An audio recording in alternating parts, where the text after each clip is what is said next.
Hello friends, my name is Park Agarwal and I'll be talking about holistic marketing practices for the long run. So basically these are sustainable and responsible growth practices which helps companies sustain for a longer period of time. These can be divided into four sections, giving it back to the community, to the consumers, to the employees and to the environment. We'll elaborate on each and every point in detail in the further part of the presentation. So going to the company which we'll be taking as a case study for the presentation is Starbucks. Starbucks is an American coffee company and one of the biggest coffee house chains in the world. It is based out of US. Its main focus is to deliver premium quality coffee, and its mission from the website is taken as to inspire and nurture human spirit. So the three questions that we'll be answering in the presentation is whether Starbucks actually is really socially responsible as it claims or not, and how does Starbucks actually decide what are the practices it wants to undertake in order to be giving back to the society, and how does Starbucks actually analyze whether these activities are working or not in favor. So going to whether Starbucks is committed or not, this is the a screenshot taken from its website. It says that every day we go to work hoping to do two things: share great coffee with our friends and help make the world a little better.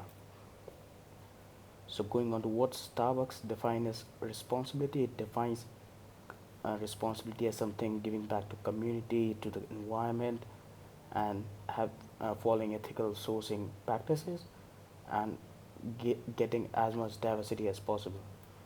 So expanding on them, we move towards community and local area management. So giving back to the community, Starbucks calls it employees partners, which are provided with compulsory healthcare, which will elaborate further.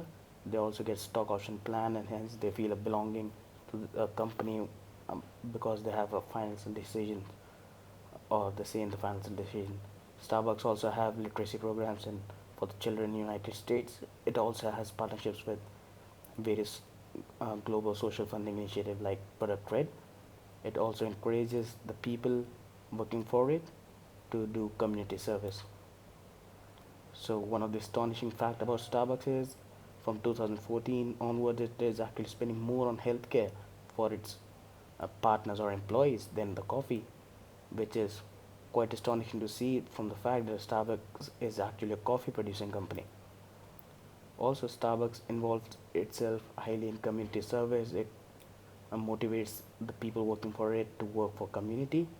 And in 2015, it has a record of 1 million hours of community service per annum, which is highest for any company, which is a non-charitable trust.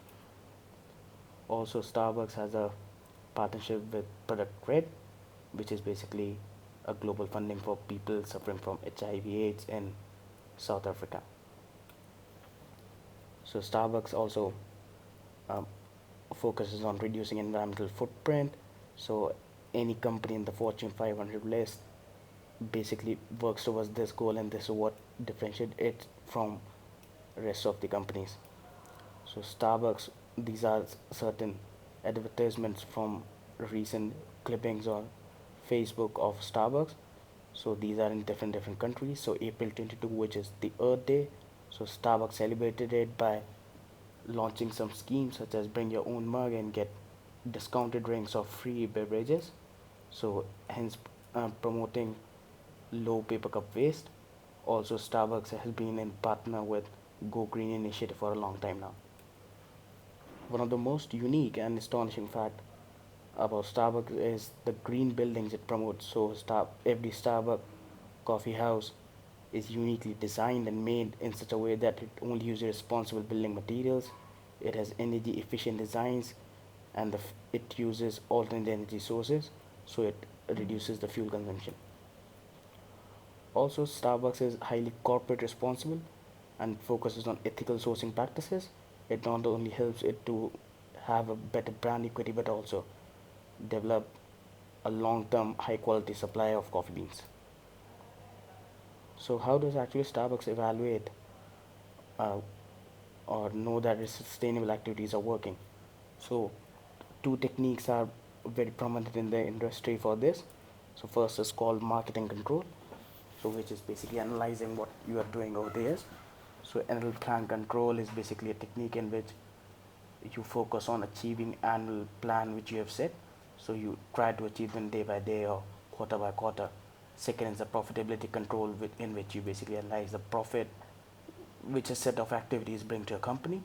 Third is the efficiency control in which you see whether a process or an activity can be made more efficient in order to get a higher profit. So the second technique is called as marketing audit, which is very common in big companies. So Starbucks also carries out this marketing audit in which it asks the consumers, it also inspects its own policies and activities and sees whether they should be run or not. In one of the recent audit, it found out that Starbucks has the highest retention rate from any other food joint or fast food joint in the world, with over 88% retention rate. So moving on to the last question. So where does Starbucks actually draws a line, or how does it select the activities it wants to take part in from all the plethora of social activities? So answer comes from the basic core understanding of the industry. So what are the responsibility of the industry or the coffee house in the case of Starbucks? So Starbucks wants to give it back to the people who are involved in the process of making coffee, of selling coffee or consuming coffee. It also wants to reduce the environmental footprint that it produces while this, and it also wants to indulge itself in certain social causes as a means of giving it back to the consumers of the society. So going over it all again, so I have a small illustration which will in a few minutes show what holistic marketing is. So company basically, take an example of Starbucks. So it has a certain motive as a certain product which it delivers it to consumer. In Starbucks it is a premium coffee, so which helps establish a brand equity by giving a better services to the consumers. But now from the profits obtained, Starbucks actually decided to give a certain share back to the society as a part of social responsibility. It not only helps with getting better brand equity, but these people who are working for Starbucks get motivated and helps. It has a vicious cycle in which Starbucks get better and better. So this is known as holistic marketing. In the end, I would like to thank Professor Mathur for giving me this opportunity. Thank you.